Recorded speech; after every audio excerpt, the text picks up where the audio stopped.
Hello, all you beautiful people out there. This is Eliza, and I just started this YouTube channel probably a few weeks ago, and I don't think anyone's seen my videos, but whatever. I'm just putting this out there so that at some point somebody can find this stuff. I think it's really valuable information. I think I will be able to help some people. I'm not on here trying to make a living or anything. I really just want to share my wisdom. And I'm just some rando on the internet, right? But I'll tell you that I am somebody who really suffered tremendous trauma in my life and at the hands of my parents. And it deeply impacted my entire life and my ability to, live and grow. And it really formed me as a human being because I had to fight tooth and nail to overcome the consequences of, my parents having their own really major problems, mental illnesses, and not even knowing, and then having bringing children into this world.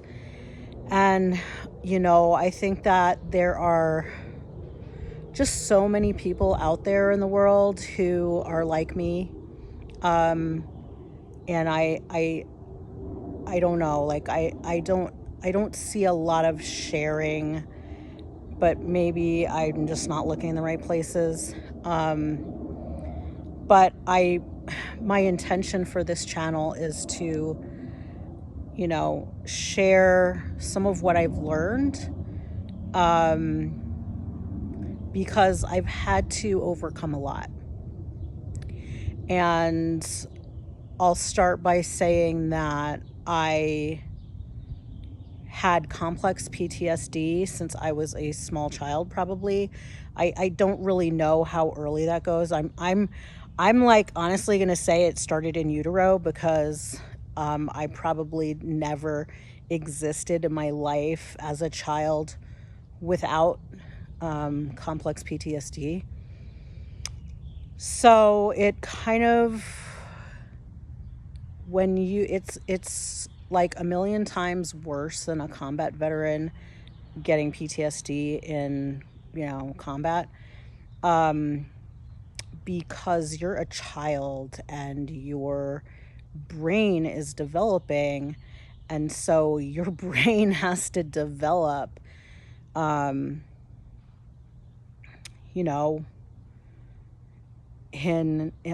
extreme stress. And it's not nice. It's not a nice way to live. It's not a nice way to grow up. But look, it's also kind of I'm not unique. I know that I'm not unique. I know that there are millions of people out there who have experienced their own unique flavor of child abuse, and the way that it impacted them, or the ways that it impacted them, will be unique to them. And I have my own story.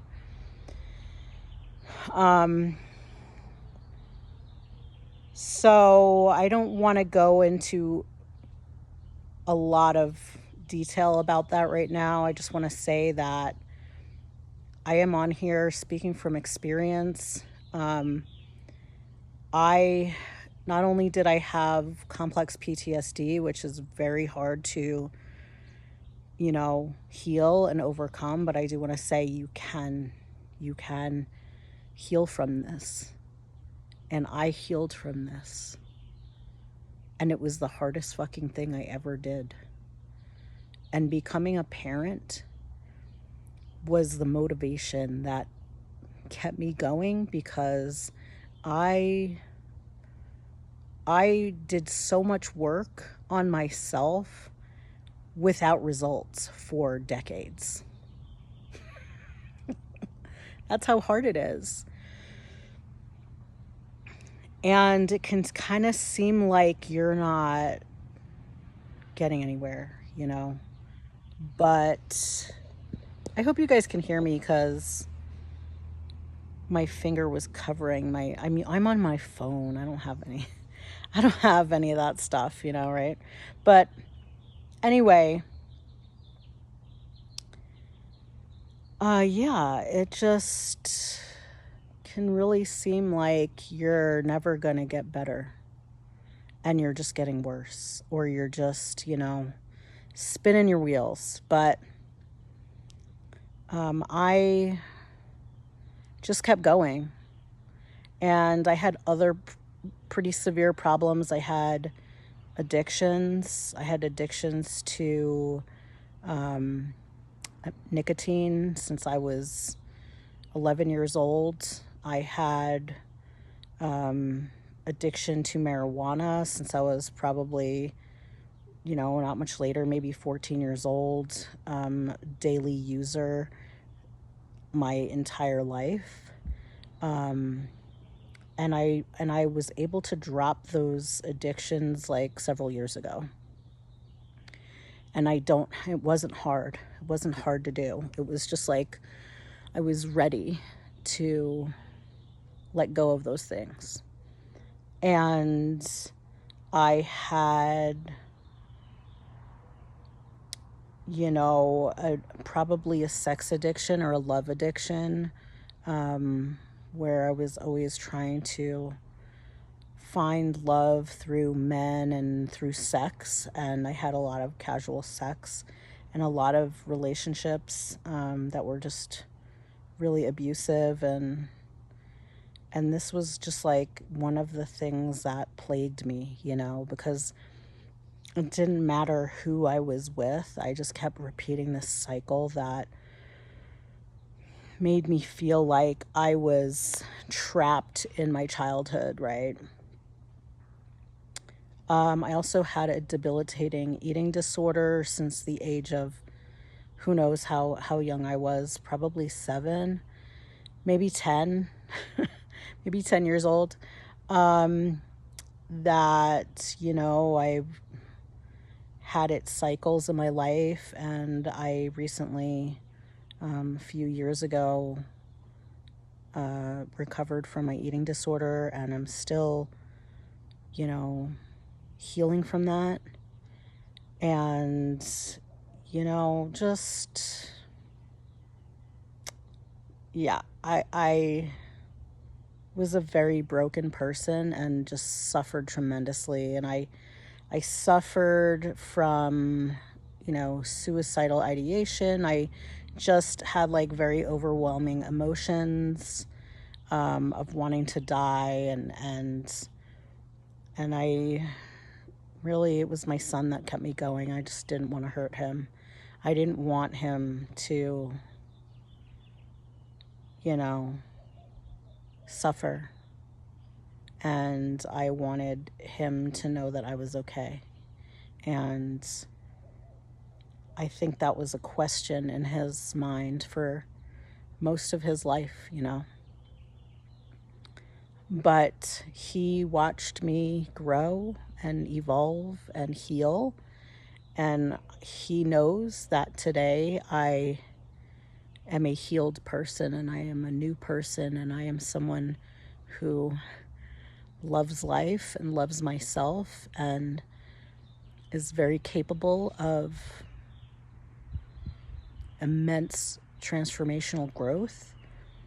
And he's very proud of me, and I'm very proud of me. And so that's who's coming at you. And I wanted to talk about, you know, I've been thinking about this for a long time, like, because I went through a period, you know, in the last 5 years where I just like healed all at once, you know, like everything just kind of fell away.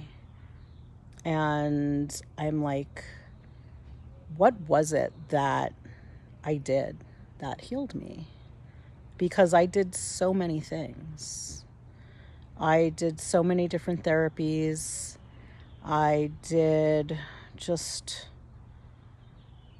so much self-help, and I'm just like, what? Like, if I could nail it down, what was it? What was it that, you know, helped me to heal all of this in my life?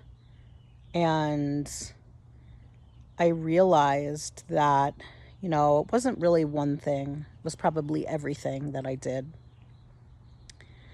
But it was one thing. And there's a key. There's a key to healing. There's a key to overcoming all of this that is going to make or break it. And if you don't do this, you're not going to heal. You're not going to get better, and you're not going to get well. And so I wanted to share what that one thing is, to help anybody out there who's on a healing journey and is like, just feels like they're drowning in their own misery and doesn't really know how to help themselves. And I'm going to tell you the number one thing that you need to do to get better, to heal, to overcome everything broken inside of you. And that is prioritizing your own wellness. And that sounds very basic, but it's really not. It's really fucking hard to do, especially when you're a codependent type who has learned to take care of other people as a coping mechanism and as a way to, many of us had to do that as children for our parents to protect ourselves from their crazy. And I know that I was a people pleaser, and I was a very codependent person, and I was very good at knowing what everybody needed and giving it to them. And the hardest thing for people like us is prioritizing ourselves and our own wellness. But it's just like so counterintuitive. And we likely have people in our lives that don't want us to do that. And it's very uncomfortable. But the good news is that you have the skills. If you were someone like me who was ultra good at taking care of others, all you do is turn that in on yourself. You literally just turn that, or you make yourself that person. And you put yourself at the center of that care and need to please. And you become literally a selfish person. You have to. Like, that word is so demonized by society. But really, it's what we all need. We all need to learn to be selfish and put ourselves first. Put our own wellness first. Put our own needs first. Because that is literally the only way out of your own pain. and suffering.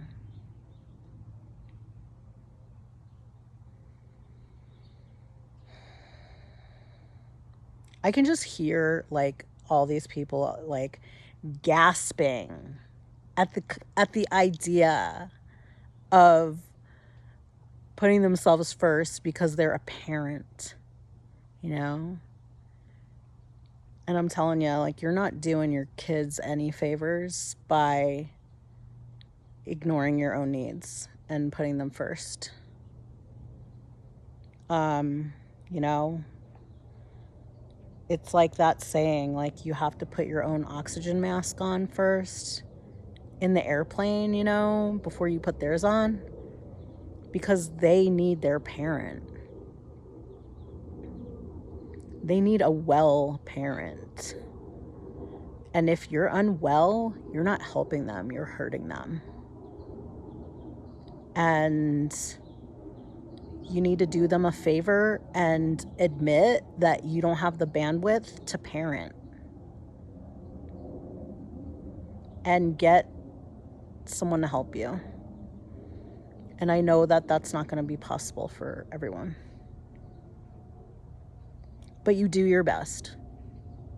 And you get help.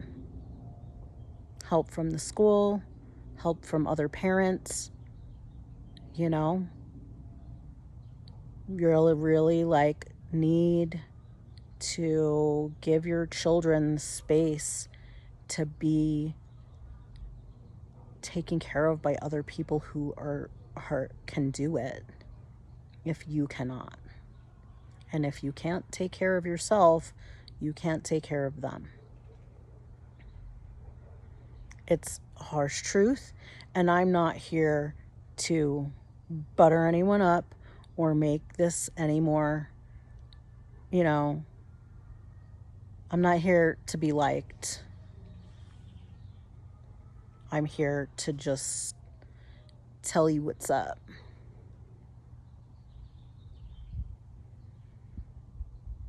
And prioritizing your own wellness, like, you can turn this into a game. And I did that. That's what I did. I became so interested in my own needs. I became like the parent that I am to my son. I became that parent to myself. It's actually a thing called reparenting, I think. You can look into that. But I don't like to think about it as like a technique, because this should be life's, like, how we just are in life. And you can go like really small with this. You can get like hone in on the little stuff, the things that you have total control over, right? Like brushing your teeth and flossing every day,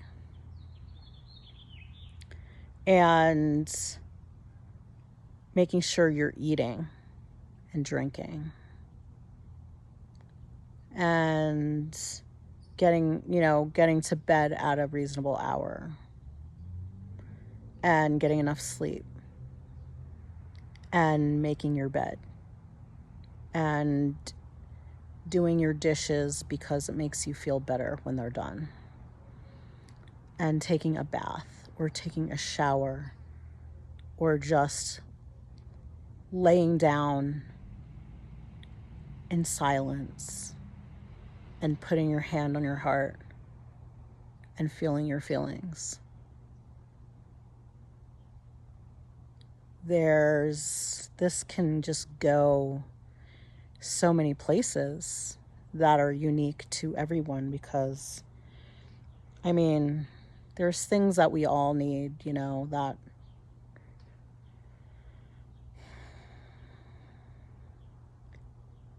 we're all the same in certain ways. We all need to get out in the fresh air and sunshine, and like I'm doing right now, put our feet on the ground That's a very powerful practice. And when you really, really get good at this, you will begin to heal, and you will really begin to feel your own care. You will feel like, I am important. I matter to myself. Because look how I'm prioritizing my wellness. And you can become very good at this, tuning into you, really feeling through, what do I need right now? What do I need in this moment? And that can that can grow into some really big things, right?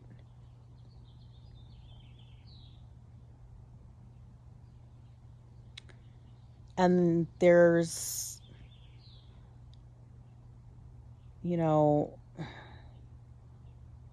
when you start doing this, you're going to realize that there's some big things in your life that need to be dealt with. Because if there are things in your life that are causing you pain and suffering and that are hurting you, they have to be dealt with. And they have to be addressed. And some of those things are going to be very difficult to deal with. Because you may realize, well, I'm in a very toxic relationship with my husband, the father of my children, and he's paying the bills, and la la la la la. I'm sure that's very common. And you're going to have to figure it out. Because as long as you stay in that relationship, in a relationship that's hurting you and making you unhappy and causing you pain, you will never heal. I promise you. I can promise you that. That was the thing that kept me from healing. Because I thought I could heal while I was in toxic relationships. And I, part of that was thinking that I was part of the problem. And I was. But that wasn't going to be solved in those relationships. The problem that I was contributing was I was I was choosing those people. I was allowing them to treat me a certain way. And I had to stop it. I had to get out. And I had to stop having relationships like that. I had to choose solitude because clearly I wasn't going to pick the right person because I wasn't healed. And I had a really great therapist, one great therapist.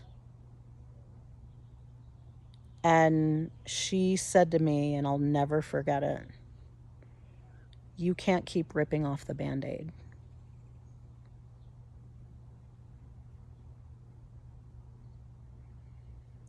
And it's when she said that, it just echoed through my soul, and I just was felt like the biggest dumbass.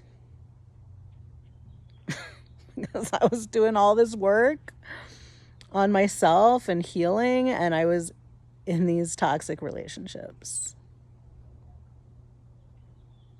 And I'll tell you, once I took her, once I listened to her and stopped with the relationships, things got so much better, so much faster, and I was able to finally overcome my PTSD and everything else that was hurting me.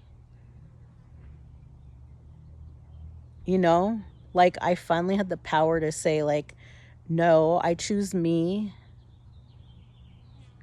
and I choose my own wellness, and I'm going to stop doing everything that is hurting me.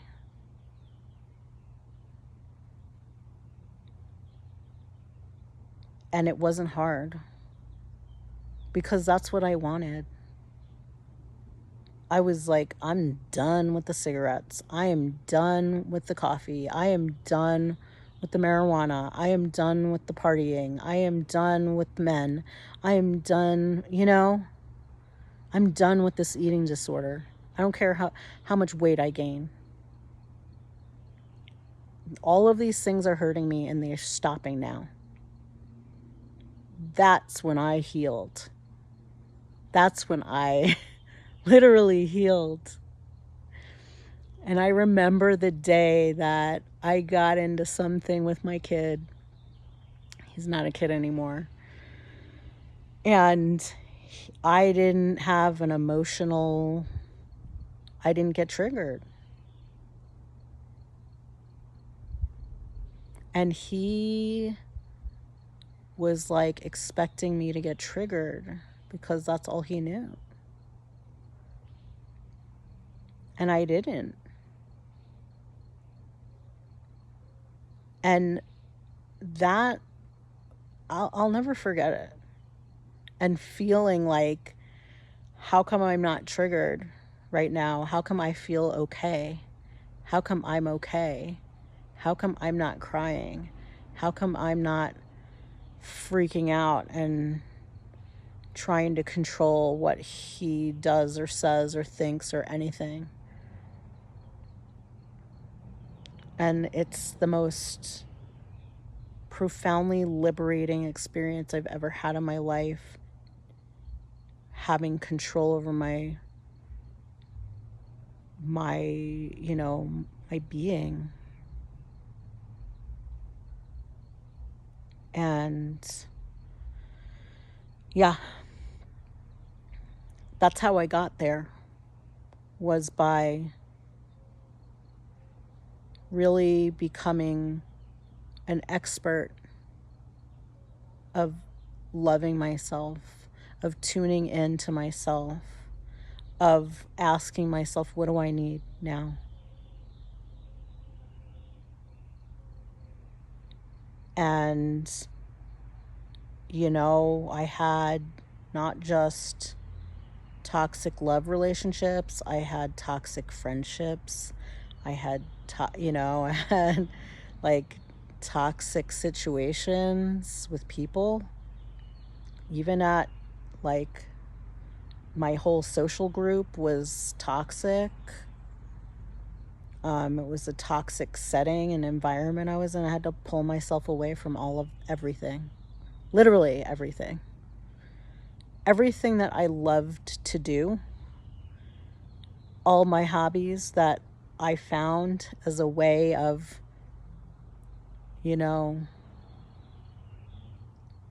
loving myself and caring for myself and finding things I enjoyed. I even had to walk away from those things because there were people involved in those activities that weren't good for me.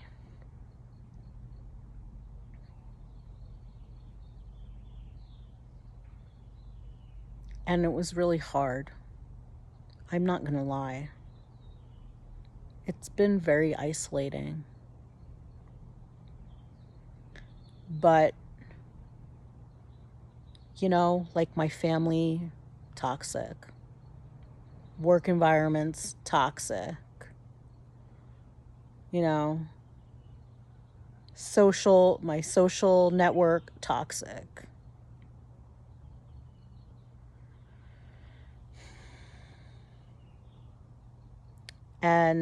But I'll tell you what I do have. I have my peace. I do. I have the awesomest peace.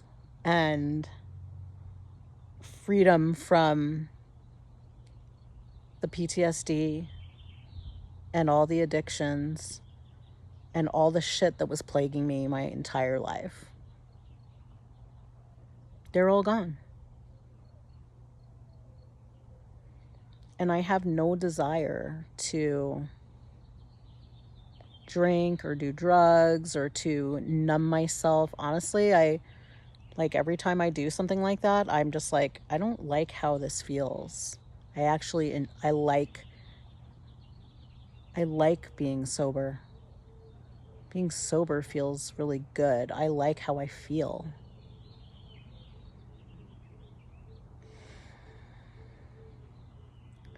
So there's hope, people. You can do this, but that's what you need to do. That's what it takes. I don't care if you're fucking in therapy for 20 years. Like I was. That ain't gonna cut it. I think therapy can be very helpful to have someone to talk to. But really, like, you don't need to talk about this shit. Maybe you do. Maybe you need to talk about it and process the emotions. But what you need to learn to do is feel your feelings and have them and validate them and understand the nature of abuse and why it's abuse and why it's harmful to you and how to recognize it and how to know that you've got people in your life abusing you, because it can be very subtle. And you can be being abused and have no idea.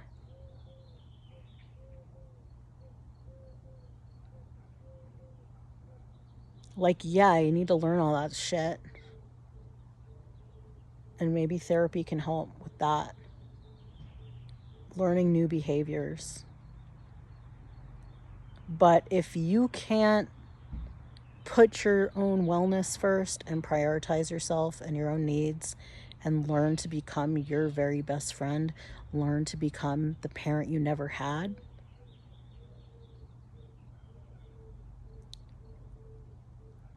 none of that shit's gonna cut it. So that's it, friends. That's all I have for you today. I wanted to get that off my chest. I was thinking about it. I'm really not out here like, oh, I'm making a video every week. I don't know when I'm making a video. Honestly, I'm only making videos when I feel like moved to talk about something and share something. And today I felt that. Part of my self-care is like, I don't do shit I don't want to do. I don't. You know, maybe I'm just not, you think I'm like not disciplined, and that could be very true, but I just really don't do stuff I don't want to do. And so I'm not going to like just make a video for the sake of making one. I'm going to make one when I feel like I want to make one. So it could be very sporadic and maybe no one will see this video. But I think it's going to get to the right people eventually. And I am going to go in depth more about the eating disorder recovery and probably the child abuse stuff and like how I, things that I did that helped me. But this is the big one. So I really hope that this helps some people, really just get clear about what they need to do to help themselves in the best way possible, and that it does help you. All right. Thanks for watching. Talk to you soon.